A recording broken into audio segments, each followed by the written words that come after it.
नमस्कार, जय श्री कृष्णा। आज मैं आपको सुनाऊंगी गीता का पहला अध्याय, जिसमें दोनों सेनाओं के प्रधान शूरवीरों और अन्य महान वीरों का वर्णन है। धृतराष्ट्र बोले, हे संजय, धर्म भूमि कुरुक्षेत्र में एकत्रित युद्ध की इच्छा वाले मेरे और पांडु के पुत्रों ने क्या किया।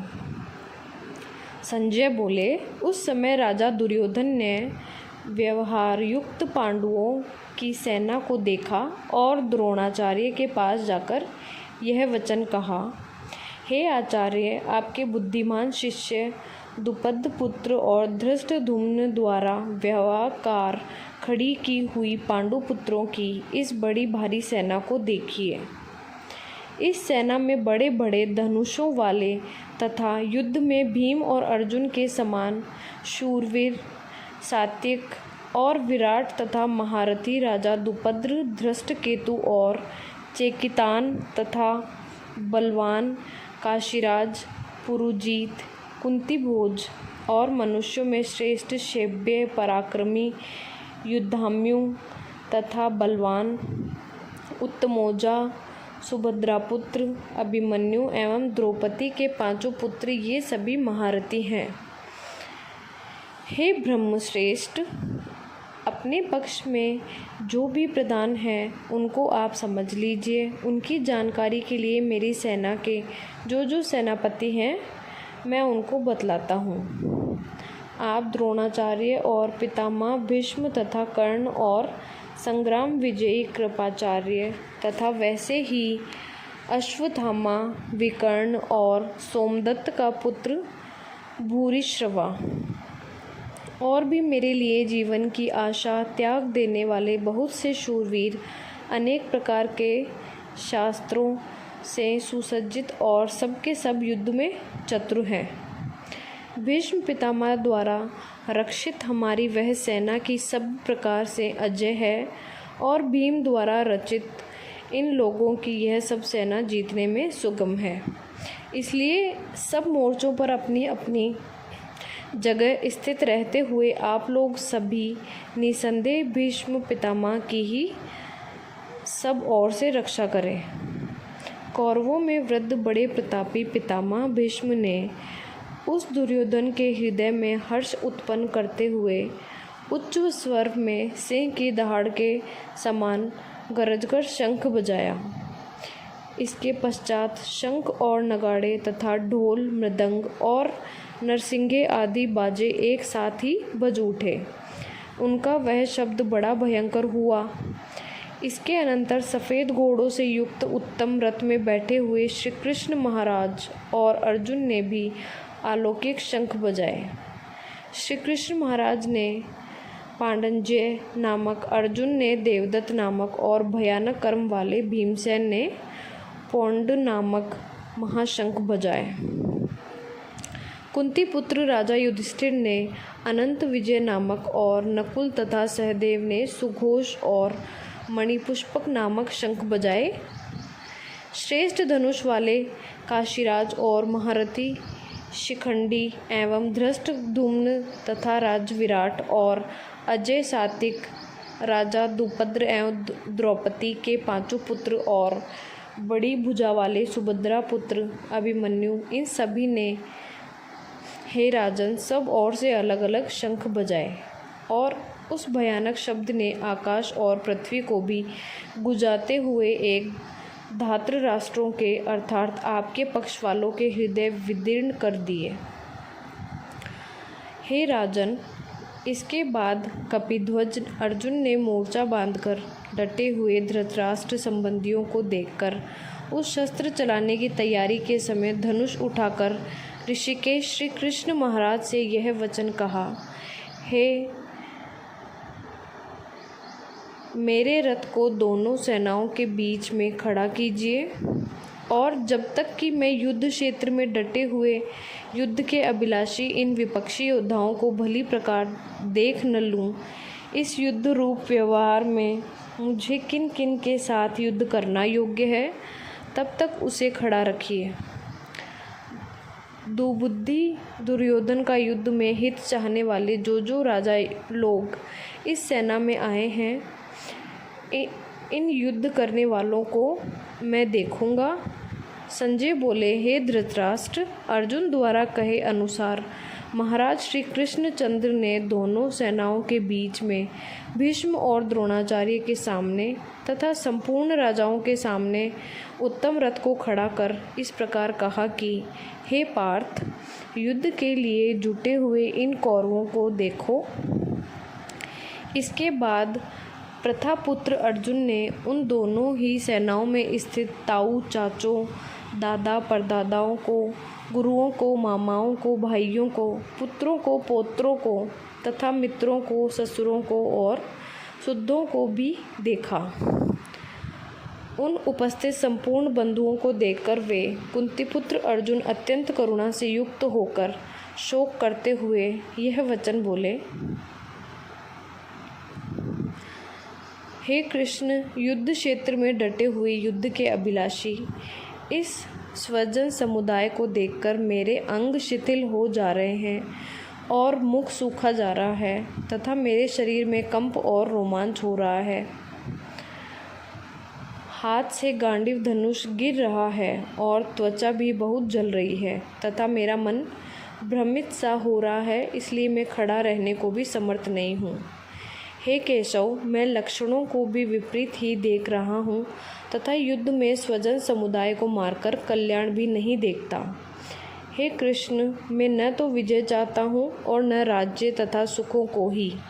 हे गोविंद, हमें ऐसे राज्य से क्या प्रयोजन है अथवा ऐसे भोगों और जीवन से भी क्या लाभ है।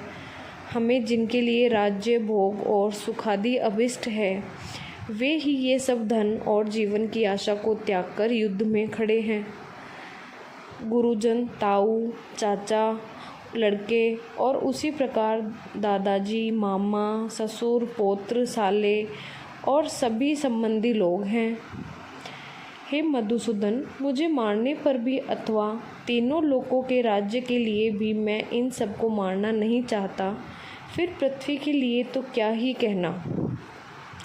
हे जनार्दन, धृतराष्ट्र के पुत्रों को मारकर मुझे क्या प्रसन्नता होगी। इन अतियाइयों को मारकर तो हमें पाप ही लगेगा। अतएव हे माधव, अपने ही बांधव धृतराष्ट्र के पुत्रों को मारने के लिए हम योग्य नहीं हैं, क्योंकि अपने ही कुटुंब को मारकर हम कैसे सुखी होंगे। यद्यपि लोभ से भ्रष्टचित्त हुए तो ये लोग कुल के नाश से उत्पन्न दोष और मित्रों से विरोध करने में पाप को नहीं देखते, तो भी हे जनार्दन, कुल के नाश से उत्पन्न दोष को जानने वाले हम लोगों को इस पाप से हटने के लिए क्यों नहीं विचार करना चाहिए। कुल के नाश से सनातन कुल धर्म नष्ट हो जाते हैं तथा धर्म का नाश हो जाने पर संपूर्ण कुल में पाप भी बहुत फैल जाता है। हे कृष्ण, पाप के अधिक बढ़ जाने से कुल की स्त्रियां अत्यंत दूषित हो जाती है और हे वाण्य, स्त्रियों के दूषित हो जाने पर वर्ण संकर उत्पन्न होता है। वर्ण संकर कुल घातियों को और कुल को नरक में ले जाने के लिए ही होता है। लुप्त हुई पिंड और जल की क्रिया वाले अर्थात श्राद्ध और तर्पण से वंचित इनके पितर लोग भी अधोगति को प्राप्त होते हैं। इस वर्ण संसारक दोषों से कुल घातियों के सनातन कुल धर्म और जाति धर्म नष्ट हो जाते हैं। हे जनार्दन, जिनका कुल धर्म नष्ट हो गया है, ऐसे मनुष्यों का अनिश्चित काल तक नरक में वास होता है, ऐसा हम सुनते आए हैं। हाँ, शौक हम लोग बुद्धिमान होकर भी महान पाप करने को तैयार हो गए हैं, जो राज्य और सुख के लोभ से स्वजनों को मारने के लिए उद्यत हो गए हैं। यदि मुझ शस्त्र रहित एवं सामना न करने वाले को शस्त्र हाथ में लिए हुए धृतराष्ट्र के पुत्र रण में मार डाले, तो वह मारना भी मेरे लिए अधिक कल्याणकारक होगा। संजय बोले, रणभूमि में शोक से उद्विग्न मन वाले अर्जुन इस प्रकार कहकर बाण सहित धनुष को त्याग कर रथ के पिछले भाग में जा बैठे। गीता के अध्याय का दिव्य सारांश। गीता जी के अध्याय 1 के श्लोक से 19 तक श्लोक में संजय धृतराष्ट्र को सेना की स्थिति तथा सेना के आए गणमान्य योद्धाओं के बारे में जानकारी दे रहे हैं। गीता अध्याय 1 के श्लोक 20 से 23 तक श्लोकों में अर्जुन कह रहा है कि भगवान मेरे रथ को दोनों सेनाओं के मध्य में ले चलो ताकि देख लूँ कि मेरे सामने टिकने वाले कौन कौन योद्धा हैं। गीता अध्याय 1 के श्लोक 24-25 में वर्णन है कि भगवान कृष्ण ने रथ को दोनों सेनाओं के मध्य में खड़ा करके अर्जुन से कहा कि देख, सामने खड़े राजाओं तथा कुरुवंशियों को। गीता अध्याय 1 के श्लोक 26 से 45 तक के श्लोकों में वर्णन है कि अर्जुन ने युद्ध के लिए तत्पर अपने ही संबंधियों, पुत्रों, पौत्रों, साले तथा ससुर को मरने मारने के लिए आए हुए देखा तो श्री कृष्ण जी से विशेष विवेक से कहा कि सामने खड़े मासूम बच्चों, अपने साथी व चचेरे भाइयों, संबंधियों को देखकर मेरा शरीर कांप रहा है, धनुष हाथ से गिर रहा है, मैं खड़ा भी नहीं हो पा रहा हूँ, अपने ही जनों को मारना अच्छा महसूस नहीं कर पा रहा हूँ। हे कृष्ण, न तो मैं विजय चाहता हूँ न राज्य के सुखों को, चूँकि उनको जो स्वयं अपने राज्य की जान की परवाह न करके मरने को तैयार हैं। तीनों लोकों का राज्य भी क्यों नहीं मिलता हो, फिर पृथ्वी के राज्य के लिए तो क्यों पाप करूं? इनको मारने से तो पाप ही लगेगा। ऐसे कुकर्म करके हम कैसे सुखी हो सकते हैं? ये सामने खड़े लोग तो मोह माया में अंधे हो रहे हैं, फिर हमें तो ज्ञान है। ऐसा क्यों करें कि कुल का नाश होने पर दूसरे दुष्कर्मी लोग हमारी स्त्रियों को बलात् तंग करेंगे, वर्ण संकर संतान हो जाएगी, पतिव्रता धर्म नष्ट हो जाएगा तथा धर्म कर्म न करने से नरक के भागी हो जाएंगे। वास्तव में हम बहुत पापी हैं जो अपने ही बंधुओं को स्वार्थवश मारने को तैयार हो गए हैं। गीता अध्याय 1 के श्लोक 46 में अर्जुन ने कहा कि भगवान, इस पाप को बचाने के लिए यदि धृतराष्ट्र के पुत्र मुझ निहत्थे को मार दे और युद्ध न हो तो भी मैं स्वयं मरना बेहतर समझता हूँ कि एक मेरे मरने से लाखों बहन विधवा होने से बच जाएगी तथा लाखों मासूम बच्चे अनाथ होने से बच जाएंगे। गीता अध्याय 1 के श्लोक 47 में यह कहकर अर्जुन दुखी मन से रथ के बीच वाले हिस्से में बैठ जाते हैं और धनुष को रख देते हैं। इस अध्याय में कुल 47 श्लोक है, जिनसे 2 श्लोक 24-25 श्री कृष्ण ने बोले हैं, शेष संजय तथा अर्जुन ने कहे हैं।